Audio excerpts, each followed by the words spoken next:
राज्याचे उपमुख्यमंत्री देवेंद्र फडणवीस यांच्या संकल्पनेतून व अनुलोम सामाजिक संस्थेच्या माध्यमातून सोलापूर शहर मध्य कर्णिकनगर येथे प्रभू श्रीरामांची मूर्ती प्रदान सोहळा आयोजित करण्यात आला होता। या प्रसंगी प्रभागातील नागरिकांनी मोठी गर्दी केली होती। त्याचबरोबर महिलांनी सुंदर रांगोळी रेखाटून परिसराची शोभा वाढवली।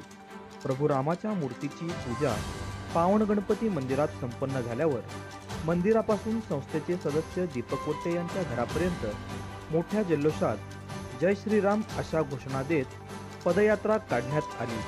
तसेच प्रत्येक घरोघरी सामूहिक आरती व जय श्रीरामच्या घोषणा देत नागरिकांनी स्वागत केले।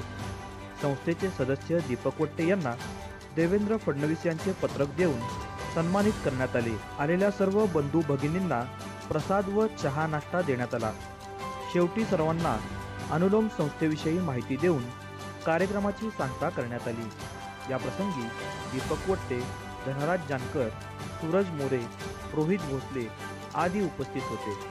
आपल्या कर्णिकनगर परिसरामध्ये आमचे अनुगामी लोकराज्य महाअभियानाचे वस्तीमित्र मान्य श्री दीपक वट्टे यांना आपल्या संस्थेकडून मान्य श्री उपमुख्यमंत्री देवेंद्रजी फडणवीस यांची एक शाबासकीची थाप म्हणून 500 वर्षानंतर पूर्ण झालेला आपल्या अयोध्याचा लढा याचा एक विजय तिलक म्हणून आज त्यांना आमच्या संस्थेकडून मूर्ती प्रदान करण्यात येत आहे।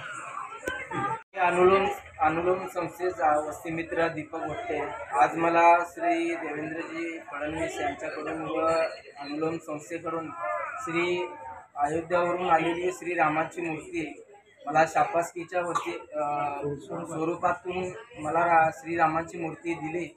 त्यामुळे मी संस्थेचे व श्री देवेंद्र साहेब फडणवीस यांचे शतशः आभार मानतो। जय हिंद, जय श्रीराम, जय महाराष्ट्र।